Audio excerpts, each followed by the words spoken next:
Good morning from Geneva, and welcome to these hearings by the Commission of Inquiry on the Occupied Palestinian Territory, including East Jerusalem and Israel. I'm Chris Sidoti, and I am one of the commissioners on the Commission of Inquiry. Our chair, Commissioner Navi Pillay, was to preside at these hearings today and tomorrow, but unfortunately she is unable to travel to Geneva this week. She has asked me to conduct the hearings on her behalf, but is very disappointed that she herself is not able to be here to do so. The Commission of Inquiry was created by the Human Rights Council in May 2021 to investigate in the occupied Palestinian territory, including East Jerusalem, and in Israel, all violations of international humanitarian law and international human rights law, and the root causes of recurrent tensions and conflict in the area. The Commission has previously held two sets of public hearings. The first focused on the closure orders and terrorism designation of several Palestinian non-government organisations, and on the killing of the journalist Shireen Abu Akleh. The second set of hearings focused on the shrinking space for civil society.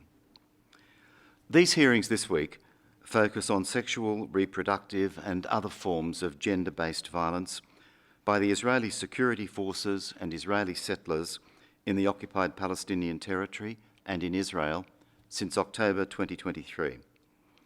The term reproductive violence refers to a distinct form of gender-based violence that includes acts or omissions that cause harm by interfering with reproductive autonomy and rights, or violence directed at people because of their actual or perceived reproductive capacity.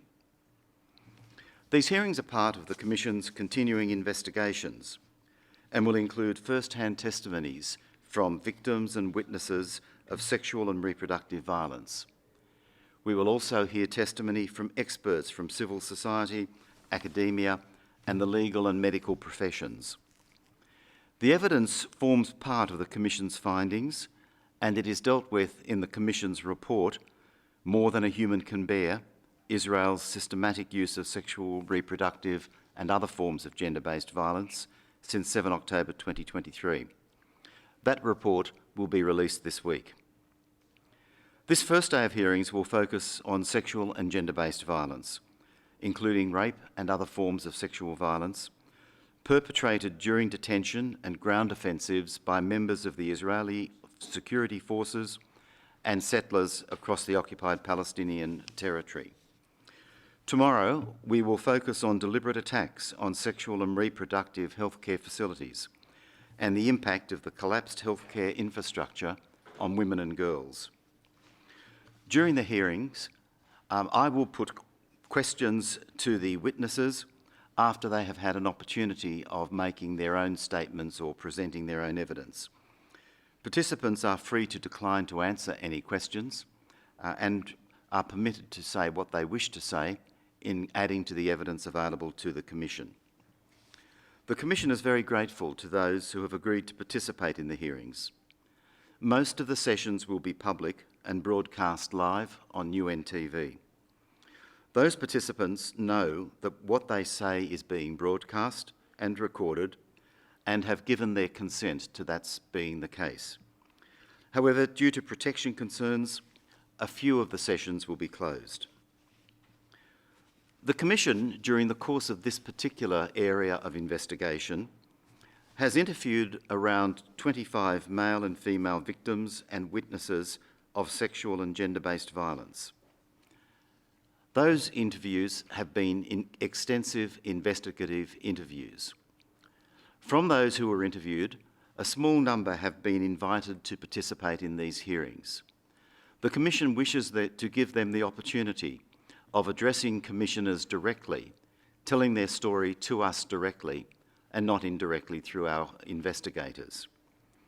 In addition, we wish to give them the opportunity, where they wish to appear publicly, to address a broader international community about the experiences that they have encountered. Those who have chosen not to appear publicly have made that choice because of fear of reprisals and also fear of stigma as a result of what was done to them. This applies particularly to female victims of sexual violence who are at greater risk of social exclusion and repercussions and violence from within the community. We respect the right of those who do not wish to speak publicly, and we are still keen to hear them during these 2 days so that they can tell us, the Commission, directly about their experience. The Commission is not a court. However, the public hearings are held to direct attention and to obtain direct testimony from victims and witnesses with a view to ensuring legal accountability and justice. Justice first and foremost for the victims, but also providing them with a voice to speak more broadly. We seek to allow victims and survivors on all sides to speak for themselves to the international community in a formal but comfortable setting. In this way, the Commission hopes that their plight will be better understood by a wider international audience, and especially understood in the region where the events have taken place. We have invited the Israeli authorities to provide all relevant documentary evidence and information in their possession, along with relevant information on accountability proceedings being conducted on sexual violence. But we have received no response to our repeated requests.